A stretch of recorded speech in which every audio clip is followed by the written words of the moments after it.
रेसिपीला सुरुवात करूया। साहित्य पाहूया।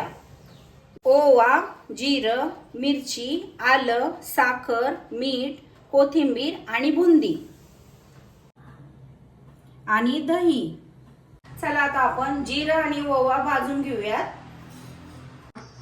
ओवा हे छान खरपूस होईपर्यंत भाजून घेऊया। जिरं आणि ओवा ह्याची आता पावडर करून घेऊयात।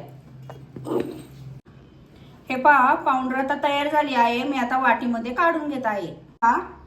पावडर अशी मीडियम बारीक करून घ्या। ही पावडर तुम्ही स्टोर करू शकता। काचेच्या बरणीमध्ये 1 ते 2 महिने राहते। मठ्ठ्यासाठी आता आपण मसाला तयार करून घेणार आहोत। मिरची, आलं आणि कोथिंबीर ह्या 3 वस्तू आता आपण बारीक करून घेणार आहोत। हे असं छान बारीक करून घेतलं आहे।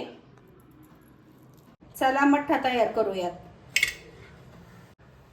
भांड्यामध्ये आता दही घालून घेणार आहोत। दह्यामध्ये आता आपण बनवलेला हिरवा मसाला घालून घेऊयात।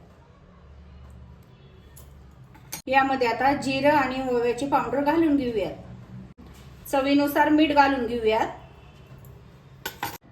साखर घालून घेऊयात।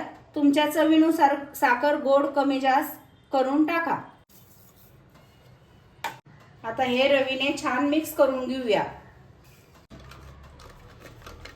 मसाले छान मिक्स झाले आहेत। आता आपण पाणी घालून घेऊयात।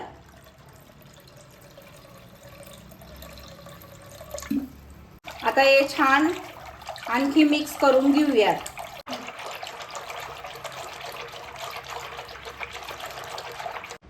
थोडासा बर्फ घालून घेऊयात। वरतून थोडीशी बुंदी घालून घेऊयात। आता छान मिक्स करून घेऊयात। आपला मठ्ठा तयार आहे। आता आपण मठ्ठा सर्व करूया।